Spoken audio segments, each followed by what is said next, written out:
Hoje vai ser realizada a correção de algumas atividades de ciências, da aula passada.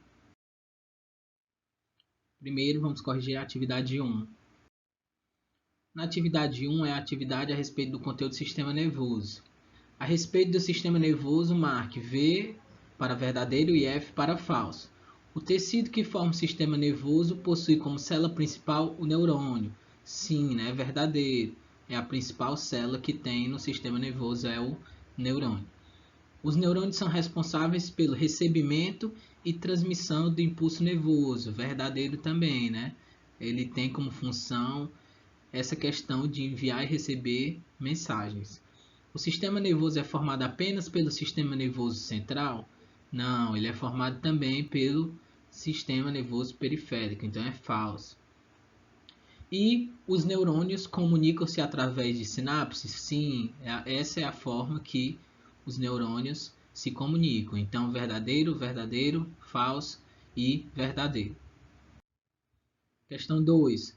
Podemos organizar o sistema nervoso humano dividindo em duas partes, o sistema nervoso central e o sistema nervoso periférico. Com base no seu conhecimento sobre o tema, podemos dizer que as partes do sistema nervoso central são nervos e encéfalo? Não. Encéfalo e gânglios? Não. Gânglios e nervos? Não.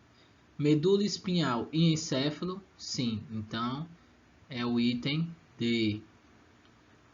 No item C, gânglios e nervos, esse aqui é o sistema nervoso periférico.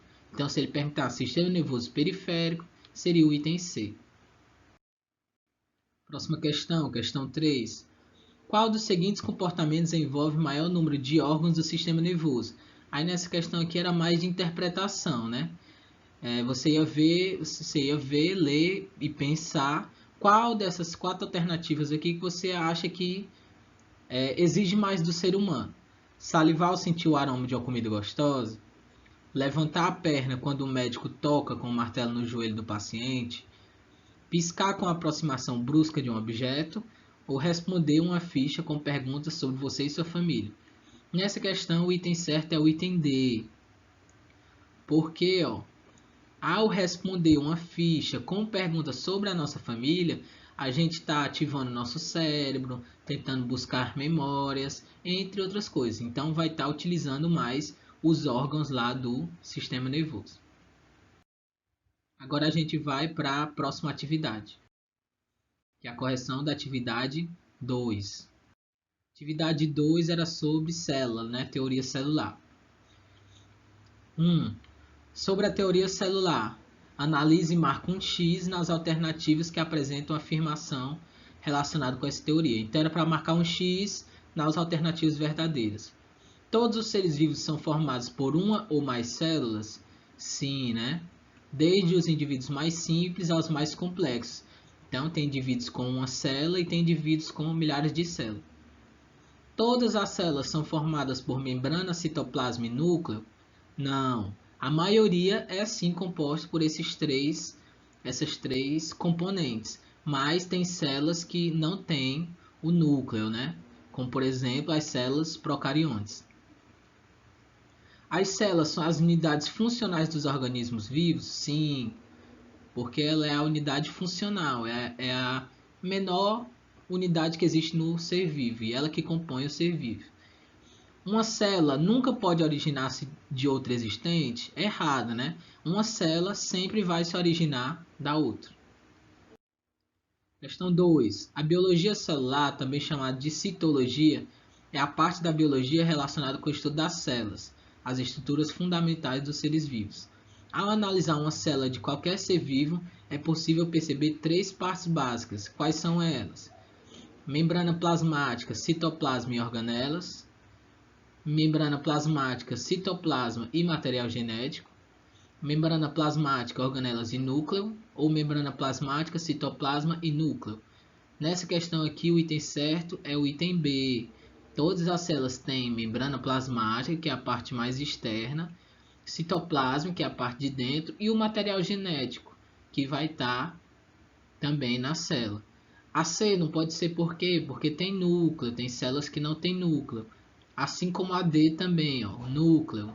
Células procariontes não tem núcleo. Dá para ver aqui na imagem de baixo, o procariota que não tem núcleo nessa célula. E por fim, questão 3, né? As células animais e vegetais apresentam algumas diferenças básicas que permitem a sobrevivência do organismo em diferentes situações.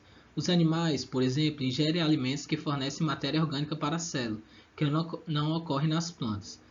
Analisando o citoplasma, podemos perceber que algumas organelas estão presentes em ambas as células, mas algumas são exclusivas de determinados tipos celular. Então você tinha que ver, né, a célula A e a célula B e ver o que tem uma e o que tem outra e o que tem em comum entre elas duas.